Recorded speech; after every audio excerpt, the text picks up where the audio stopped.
Halo teman-teman investor semuanya, ketemu lagi dengan Roy di sini dan di video kali ini saya akan membahas saham yang di-request oleh teman kita di channel ini, yaitu saham MPMX. Di mana saya ngelihat saham MPMX ini adalah salah satu opsi saham dividen stock ya, gitu ya, yang cukup bagus dan secara history punya track record yang baik sekali mengenai dividen. Disclaimer on dulu, konten ini seperti investment research, tidak ada ajakan jual beli dan tidak ada niat saya untuk menjatuhkan stake tertentu. Subscribe dulu ya teman-teman sebelum kita lanjut.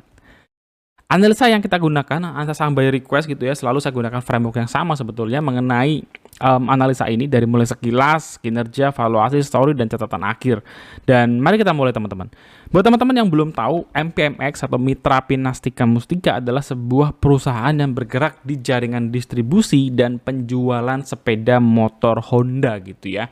Dari satu keyword ini, saya mungkin teman-teman juga sudah mulai dapat gambaran kecil gitu ya, bahwa fokus di Honda berarti fokus di merek atau brand yang menurut saya sangat disukai di market Indonesia gitu ya.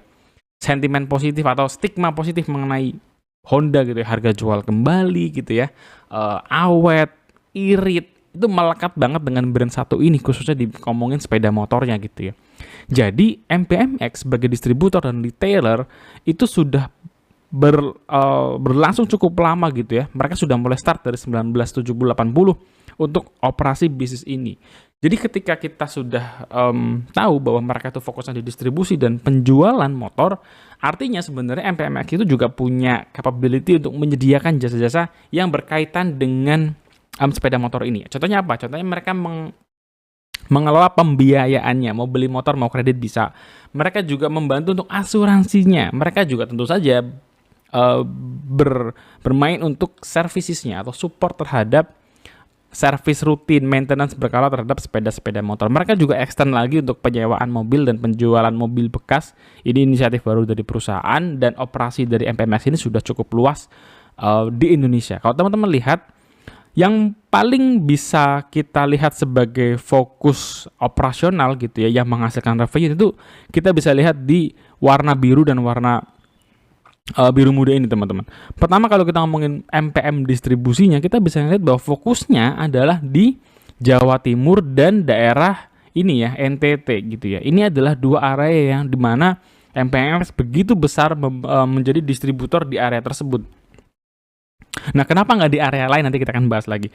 Secara dealership atau penjualan langsung retailernya, mereka sebenarnya ada beberapa area gitu ya, mulai dari Sumatera bagian selatan, Kalimantan pun hanya satu, Sulawesi, Jawa Tengah, Jawa Timur, dan di daerah NTT sini ya. Nah, inilah area-area di mana MPMX beroperasional, meskipun di beberapa titik mereka punya bisnis-bisnis lain yang beroperasi di banyak area juga gitu. Misalnya kayak pembiayaan kan nggak berkaitan langsung dengan distribusi ataupun dengan retailer, mereka juga beroperasi cukup banyak nih untuk kantor cabang dan penjualan serta perwakilan pembiayaan. MPMX ini adalah perusahaan juga yang diinvestasi atau menjadi portofolionya Saratoga Group gitu ya. Pak Sandiaga Uno berarti suka banget dengan dividen karena porsinya cukup besar banget teman-teman di sini, 56,7%. MPMX itu dipegang oleh Saratoga Investama Sedaya. Nah, teman-teman bisa lihat sini ya. MPMX ini punya beberapa lini, mulai dari distributor, motor, insurance, rent, dan finance-nya untuk pembiayaan. Itu dia teman-teman sekilas perusahaan mengenai MPMX. Semoga teman-teman dapat gambaran singkat. Tapi teman-teman punya motor dan motornya Honda, kalian gampang lah untuk membayangkan, menganalogikan gitu ya. Kalau teman-teman suka lihat ada motor-motor lagi dibawa pakai truk ya, kemudian sampai di retail, dijual, diajukan pembiayaannya pakai kredit setahun, 3 tahun gitu kan, di servis. Nah, itulah ruang lingkup usahanya dari si MPMX ini. Kuartal 1 2024 MPMX cukup bagus. Revenue-nya mereka naik 2,5% dan net income-nya naik 26%, menjaga ROE trailing 12 month di 9%. Dan kontribusi utama dari kenaikan dan performa bagus MPMX ini adalah dari distributor dan retailer sepeda motor gitu ya. Kenapa bisa begitu? Karena kalau kita bandingkan antara penjualan market share nasional, di mana nasional itu sekitar 6,5 juta per tahun, sementara MPMX diproyeksikan di 900.000 unit per tahun, maka MPMX memegang hampir 15% market share nasional, kurang lebihnya di sini. Jadi kalau kita bicara penjualan motor nasional, MPMX memegang 15%-nya, menurut saya sih sudah cukup bagus gitu ya. Sudah cukup bagus. Dan potensi kedepannya akan bertumbuh itu bergantung lagi dengan area ini, teman-teman gitu ya. Area-area di mana MPMX berhasil beroperasi atau akhirnya mengambil operasi di wilayah yang sekarang belum mereka kerjakan. Dari sisi keuangan sendiri, kalau kita ngelihat, tadi saya sempat singgung ya bahwa MPMX ini konsisten dengan dividennya yang cakep gitu ya, 8, 9, 10%, 11% tergantung dari entry point. Tapi kalau kita ngelihat di sini, salah satu faktor yang mendorong MPMX bisa bertahan dengan konsistensi dividen yang begitu bagus adalah adanya cash gitu ya. Gimana perusahaan mau bagi dividen kalau cashnya nggak ada gitu ya. Profit cash flow-nya jelek, nggak punya cash ya sulit bagi dividen. Nah inilah yang menjadi fundamental yang bagus buat MPMX karena mereka punya cash yang cukup bagus. Dari tahun 2020 cash dan setara cashnya itu punya konsistensi meningkat yang cukup bagus gitu ya. Dari 1,5 triliun menjadi 1,9 atau hampir 2 triliun di tahun 2022. Di sisi lainnya hutangnya justru turun karena ada dekonsolidasi MPMRen gitu. Jadi menurut saya dari sisi cashnya makin bagus, hutangnya juga terjaga dengan baik. Kemudian keputusan perusahaan untuk memberikan apresiasi dividen yang menurut saya bagus gitu ya, 8-10% juga menurut saya hal yang bagus sekali. Kenapa? Karena kalau teman-teman lihat dari tahun 2013 dividen yieldnya MPMX itu konsisten naik, bahkan ketika pandemi 2020 14%, 2021 14%. Bayangin lagi market anjlok-anjlok, tiba-tiba kita terima 14% dividen yield. Wah, seneng banget gitu kan. Nah, inilah yang menariknya gitu ya. Kenapa? Karena kalau kita ngelihat dengan proses bisnis yang sudah sedemikian mature untuk MPMX, mereka sudah beroperasi dari 1980 kurang lebih, sudah 40 tahun menggeluti bisnis ini, bermain di sektor yang brandnya adalah top of mind di market Indonesia, 15% market share, sehingga rencana mereka untuk ekspansi ke depan itu sebenarnya terbatas. Itulah mengapa kasnya mereka masih bisa mereka terus gunakan untuk memberikan reward yang baik, dividen policy yang baik kepada investornya, karena tadi juga nggak ada utang gitu ya. Dari sisi valuasi, MPMX itu ya seperti dengan banyak umumnya dividen stock emiten gitu, emiten dividen stock, harga dari saham MPMX ini tidak banyak mengalami kenaikan gitu ya. Kalau teman-teman mengambil dividen stok ini ketika hancur market di 2021, ini simpan terus sih oke banget gitu ya di harga 500, 600 gitu. Artinya yieldnya sudah 20% plus gitu ya. Tapi kalau misalkan teman-teman baru masuk sekarang, kalau kita ngelihat dari earning price earning ratio, secara price earning ratio MPMX ini mengalami titik yang undervalue dibandingkan 5 tahun terakhirnya dia gitu ya. Nah, teman-teman bisa ngeliat di sini di harga sekarang 970 itu sebenarnya sudah di garis yang undervalue. Kalau di angka 970 kemudian dividennya 115 lembar per saham yang terakhir, maka yieldnya itu di level sekitar 11%. Tapi kan sekarang sudah exit gitu ya, sudah turun.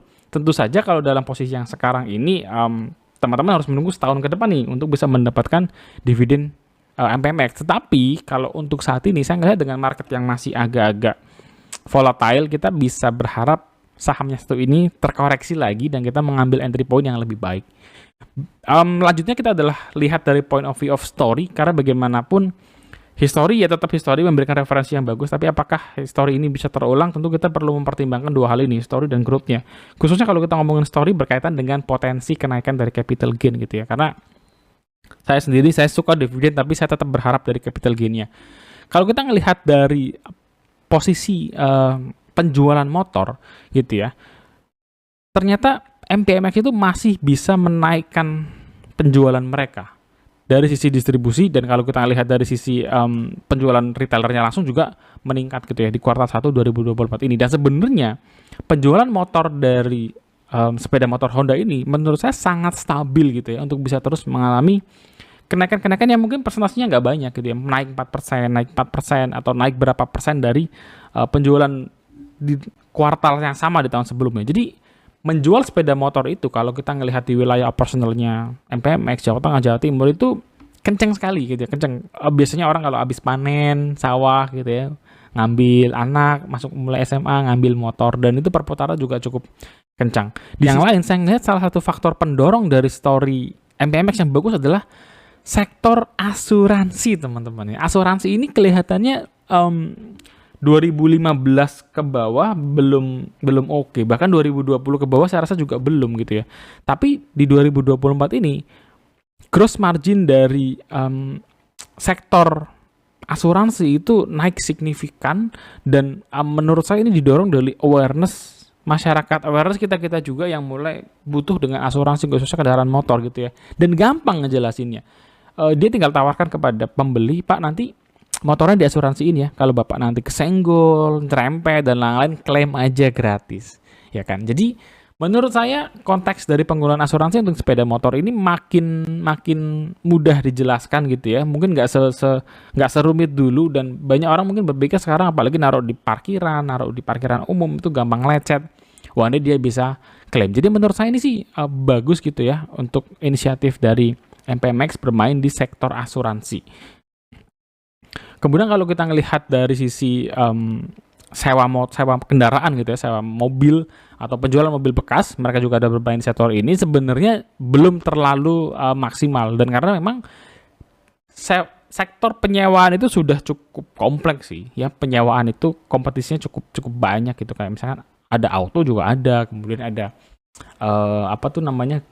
emiten ASA ya, ASA juga fokusnya malah bermain di sana. Ada juga emiten-emiten itu perusahaan-perusahaan lain yang bergerak di sektor ini. Jadi pertumbuhan dari sektor ini menurut saya agak challenging. Tapi kalau untuk asuransi, saya pikir ke depan bakal makin bagus, dan semoga jadi story yang bagus juga buat MPMX. Nah, apa yang menjadi challenge MPMX ini sebenarnya secara konteks operasional? Kenapa MPMX yang sudah menjadi perusahaan yang besar ini, kok kalau secara wilayah operasional distributornya kok hanya di Jawa Timur dan NTT gitu ya? Kan hanya di sini nih, dimana dua yang warna biru ini penting sekali untuk bisa ngegenjot penjualan retailnya MPMX.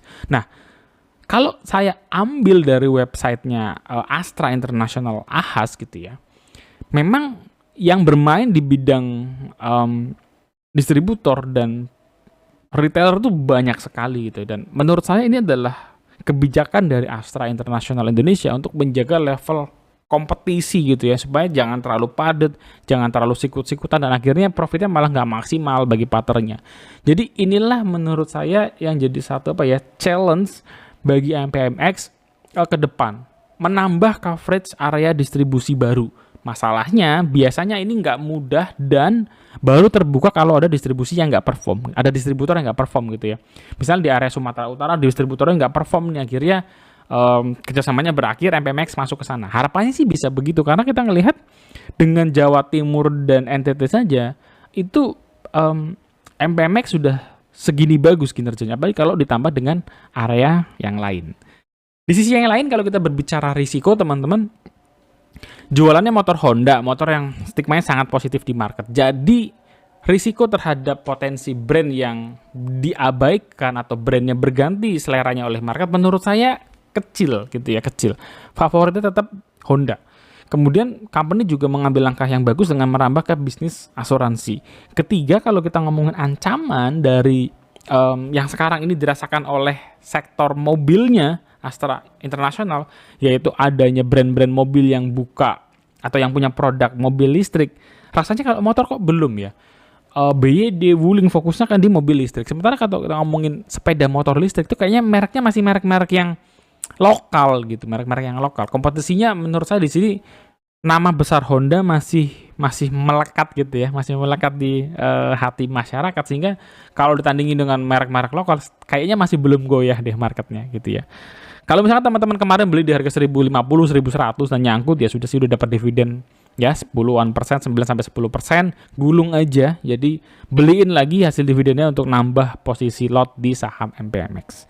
Nah, itu dia teman-teman pembahasan kita kali ini mengenai MPMX. Kita sudah masuk di catatan akhir. Teman-teman yang baru ketemu channel ini, subscribe, dan thank you buat teman-teman yang sudah subscribe dan like dari channel ini. Pertama, kalau teman-teman consider untuk Bang, saya ingin punya dividen stok nih yang bisa ngegulung apa ya emitennya. Menurut saya MPMX bisa kalian pertimbangkan kok.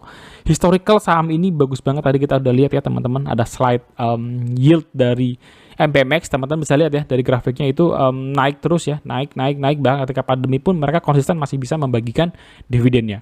Kedua, karena secara histori dividen stock ini bagus, dan seperti dengan dividen-dividen stock lainnya, BJBR, BJTM, PWR, rata-rata harga capital gain-nya atau harga sahamnya untuk mendapatkan capital gain agak berat gitu ya, agak berat. Meskipun memang kita harus akui juga downside-nya terbatas nih, kompensasinya di situ gitu ya. Kalau kita entry di MPMX harga-harga 900, 1000, habis itu mereka XD turun jadi 900 sekian, biasanya downside-nya sudah terbatas gitu. Kecuali ada momen-momen yang kayak pandemi, yang momen-momen memang krusial, itu mungkin beda cerita lah. Tapi dalam kondisi normal, downside-nya terbatas. Nah, bagaimana kita bisa mengambil kesempatan ini gitu ya, di tengah dia pasca exit? Saya lebih prefer untuk bahas MPMX ini ketika setelah exit gitu ya. Yaitu supaya kita bisa mendapatkan good win dari saham dividend stock ini. Dimana kalau saya prefer saya adalah kita bisa dapat saham yang ngasih dividen yield 13-15. Gede banget bang, kok nggak puas dengan 9 sampai, terserah saya dong, kan saya punya preferensi sendiri gitu ya. Jadi kalau saya bisa mendapatkan saham ini di harga 880 by consideration ya gitu ya, maka kalau dividen per lembar sahamnya 105 sampai 115, kita dapat dividen yield 13% setahun. Ini menurut saya a good win gitu ya. Kenapa 13 sampai 15%? Karena saham-saham yang saya pegang capital gain-nya gitu ya, biasanya dalam waktu pergerakan 6 sampai 1 tahun itu sekitaran 20%, proyeksi saya 20-25%. Kalau yang lagi sentimennya bagus banget mungkin gitu ya, setahun bagger, beda cerita. Tapi kalau saham-saham yang bukan bagger-bagger, dan rata-rata kan segitu tuh return capital gain-nya. Jadi kalau kita dapetin 13 sampai 15% setahun dari dividen yield, menurut saya sudah good win gitu ya. Nah, apakah saham-saham apakah MPMX ini dengan kondisi dividen stock yang bagus jadi sulit naik gitu ya? Menurut saya enggak juga gitu ya. Pasti akan ada saatnya saham itu terapresiasi naik dengan kinerja yang terus bertumbuh, dan menurut saya ada chance dari MPMX gitu ya. Apa kriterianya ketika EPS growth-nya bisa terus double digit ya, 3 tahun ke depan, kenaikan dari sektor asuransi dan coverage area baru, meskipun yang terakhir ini menurut saya agak pesimis bisa terwujud dalam waktu dekat. Setidaknya kalau kinerjanya bagus, konsisten naik, saya sih ngelihat MPMX 3 tahun ke depan bisa bermain di harga 1.400 sampai 1.500 gitu ya. 3 tahun ke depan. Sambil nunggu 3 tahun ke depan kita dapat dividen 13% deh setahun ya. Jadi 13% kali 3 kita dapat 39% dari dividen. Dividennya digulung, otomatis secara hasil akhir dari angka dividen kita terima juga bisa lebih besar. So, itu dia teman-teman pembahasan saya kali ini mengenai saham MPMX. Semoga memberikan insight buat teman-teman, khususnya buat kalian yang nyari dividen stock emiten. Sampai ketemu guys di next video. Habis ini bahas saham apa lagi, tulis di kolom komentar. God bless you teman-teman. Sampai ketemu. Bye-bye.